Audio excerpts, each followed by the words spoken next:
Hello guys, இன்றைக்கி நம்ம மீன் குழம்பு எப்படி பண்ணுறதுன்னு பார்க்க போகிறோம். அதுக்கு நான் 1 கிலோ நவர மீன் வாங்கி வாஷ் பண்ணி வச்சுருக்கேன்.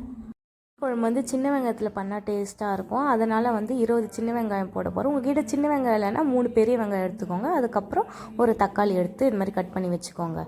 இதுக்கு 2 ஸ்பூன் கடுகு, வெந்தயம், பச்சை மிளகாய், இஞ்சி, கருவேப்பிலை, கொத்தமல்லி எடுத்துக்கோங்க. அதுக்கப்புறம் புளியை வந்து தண்ணியில் ஊற்றி இது மாதிரி நல்லா கரைச்சிட்டு ஃபில்ட்ரு பண்ணி எடுத்துக்கோங்க. சரி வாங்க, இப்போ நம்ம மீன் குழம்பு பண்ண போகலாம். அதுக்கு நான் வந்து மண் சட்டி எடுத்திருக்கேன். உங்ககிட்ட இல்லைன்னா வந்து கடாய் எடுத்துக்கோங்க. அதில் ஒரு 10 ஸ்பூன் எண்ணெய் ஊற்றிட்டு 2 ஸ்பூன் கடுகு, வெந்தயம், கருவேப்பிலை, 2 பச்சை மிளகாய், அப்புறம் வந்து 10லேருந்து ஒரு 20 சின்ன வெங்காயம் போட்டு வதக்கிக்கோங்க.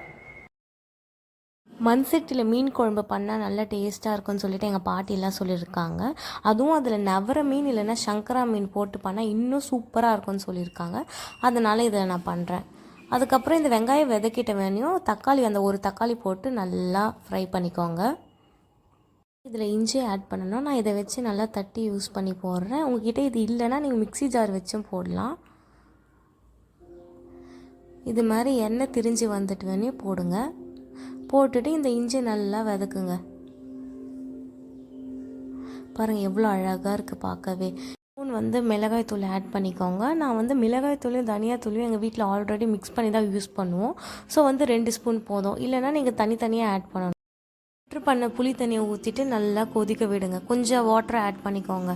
ஒரு 10 to 15 மினிட்ஸ் வரை நல்லா கொதிக்க விடணும். இதை கொஞ்சம் சால்ட் ஆட் பண்ணிக்கோங்க. அதுக்கப்புறம் நான் வாஷ் பண்ண நவர மீனை இதில் போட்டு ஒரு 5 மினிட்ஸ் வந்து லிட்டை க்ளோஸ் பண்ணிவிட்டு கொதிக்க வச்சுருங்க. லிட்டை ஓப்பன் பண்ணிவிட்டு பார்க்கலாம். வாவ், சூப்பராக இருக்குது. இந்த ஸ்டேஜில் வந்து கொத்தமல்லியை தூவிட்டு ஸ்டவ் ஆஃப் பண்ணிவிடுங்க. பாருங்கள் அழகாக இருக்குது நம்ம மீன் குழம்பு. டேஸ்ட்டாகவும் இருக்கும் பார்க்க. நீங்கள் ட்ரை பண்ணிவிட்டு சொல்லுங்கள். பாய்.